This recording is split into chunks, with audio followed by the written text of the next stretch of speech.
Hello guys, അങ്ങനെ എല്ലാവരും സേഫായിട്ടിരിക്കുന്നെന്ന് വിശ്വസിക്കുന്നു. നമ്മൾ കുറച്ചധികം നാളായല്ലേ വീഡിയോസൊക്കെ ആയിട്ട് കണ്ടിട്ട്. നമ്മുടെ പള്ളി പെരുന്നാളിനൊക്കെ ശേഷം അടിപൊളി ഒരു വൈറൽ ഫീവർ പിടിച്ചിരുന്നു കേട്ടോ. അത് കാരണമാണ് ഒന്നും നടക്കാഞ്ഞ് ഒരു 3 ആഴ്ചയോളം നമുക്ക് വയ്യായിരുന്നു. ഇപ്പം നമുക്കാണെങ്കിൽ നോമ്പും കാര്യങ്ങളൊക്കെ ആയി. അപ്പം അതിനൊക്കെ മുമ്പിനത്തെ ഉള്ളൊരു വീഡിയോസാണ് കേട്ടോ ഞാനിപ്പോൾ ഷെയർ ചെയ്യുന്നത്. അമ്മയാണെങ്കിൽ ബിരിയാണി ഉണ്ടാക്കുവാണേ. അപ്പോൾ ഉണ്ടാക്കിയപ്പം എന്താണ് അടുത്തത് ഇടുന്നത്, ഞാൻ ഇളക്കിക്കോട്ടെ എന്നൊക്കെ ചോദിച്ചു അടുക്കളയിലേക്ക് പോയതാട്ടോ ഞാൻ. അപ്പോൾ ഇങ്ങനെ ഓരോന്ന് ഇടുന്നതിൻ്റെ കൂട്ടത്തിൽ തന്നെ അടുപ്പേനായതുകൊണ്ട് ഞാനിങ്ങനെ ഇളക്കിക്കൊണ്ട് നിൽക്കുവാണ്. മസാലയും എല്ലാം ഇട്ട് ആദ്യം ചിക്കൻ ഫ്രൈ ചെയ്ത് വെച്ചിരുന്നു കേട്ടോ. അതിന് ശേഷം മസാല തയ്യാറാക്കിയതിന് ശേഷമാണ് നമ്മൾ ഈ ഫ്രൈ ചെയ്ത് ചിക്കൻ ഇട്ട് മസാലയുമായിട്ട് മിക്സ് ചെയ്യുന്നത്. പിന്നെ റൈസ് സെപ്പറേറ്റ് വെച്ചിട്ട് രണ്ടുകൂടെ ദമ്മിടാണ്. എല്ലാവർക്കും അറിയാവുന്നതാണ്, ഡീറ്റെയിൽഡ് വീഡിയോ ഒന്നുമല്ല. അത് ഉണ്ടാക്കിക്കൊണ്ടിരുന്നപ്പോൾ ഞാനാണെങ്കിൽ കൂടെ പോയി നിന്ന് ഇങ്ങനെ പരിപാടികളിലായിരുന്നു എന്നേ ഉള്ളൂ കേട്ടോ. അതുകൊണ്ട് ഞാൻ വിചാരിച്ചു ആ വീഡിയോ നിങ്ങളുമായിട്ട് ഷെയർ ചെയ്യാവുന്നേ.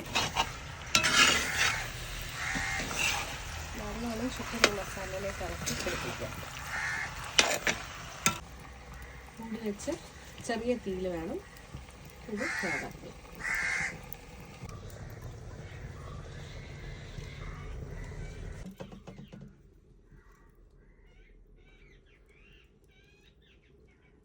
ഒരു ചെറിയ ലെയർ ചിക്കൻ ഇട്ടു. അതിൻ്റെ അടിയിലത്തെ ലെയറിൽ അടിയിൽ പിടിക്കാതിരിക്കാൻ വേണ്ടിയിട്ട് തക്കാളി, ഉള്ളി ഒക്കെ വെച്ചല്ലേ.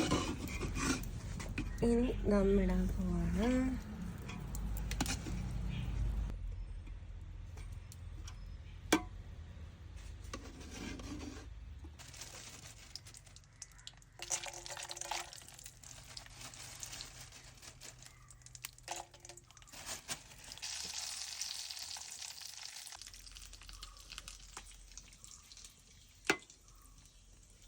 Next layer of chicken.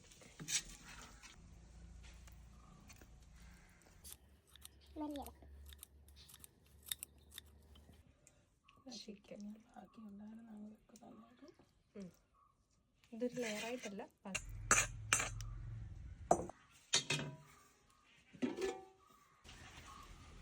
ദമ്മിടാൻ വെക്കുക. അതിനുശേഷം ഉണ്ടല്ലോ ഞാനൊരു ചെറിയ ബട്ടർ പനീർ മസാലയും കൂടെ വെച്ചോട്ടോ. അപ്പോൾ ആണെങ്കിൽ ഡാഡി മീൻ പിടുത്തമായിരുന്നു കേട്ടോ.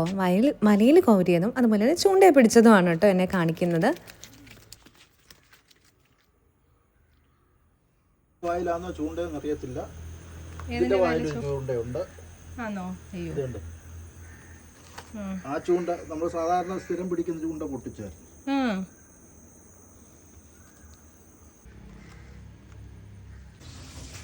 ഞാൻ ഈ സൂം ചെയ്യുന്നത് ഇതേ നമ്മുടെ ഗ്രേപ്സ് കുട്ടനെയാണ് കാണുന്നത്. പഴുത്തു കേട്ടോ.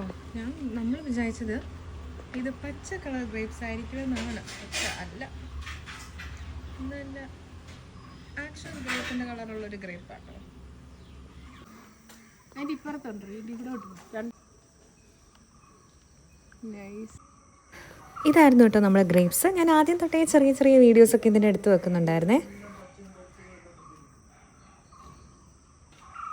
ബാക്കിയെല്ലാം മുന്തിരിങ്ങയും പോയി, പഴുക്കാത്ത ഒരെണ്ണം മാത്രം നിർത്തിക്കൊണ്ട്. ഞാൻ ആ വീഡിയോ എടുത്തതിന് കുറച്ച് ദിവസങ്ങൾക്ക് ശേഷം കിളിക്കുട്ടന്മാർ ആ ഗ്രേപ്സ് എല്ലാം കൊണ്ടുപോയി പഴുക്കാത്ത ഒരെണ്ണം മാത്രം വെച്ചിരുന്നു. അതിനുശേഷം റജി പാപ്പനും തിരിച്ചു പോയി കേട്ടോ. അങ്ങനെ വൈകുന്നേരം ഞങ്ങളെല്ലാ പിള്ളേരും കൂടെ നടത്തുവായി. അത് ഞങ്ങളുടെ സ്ഥിരം കലാപരിപാടിയാണേ.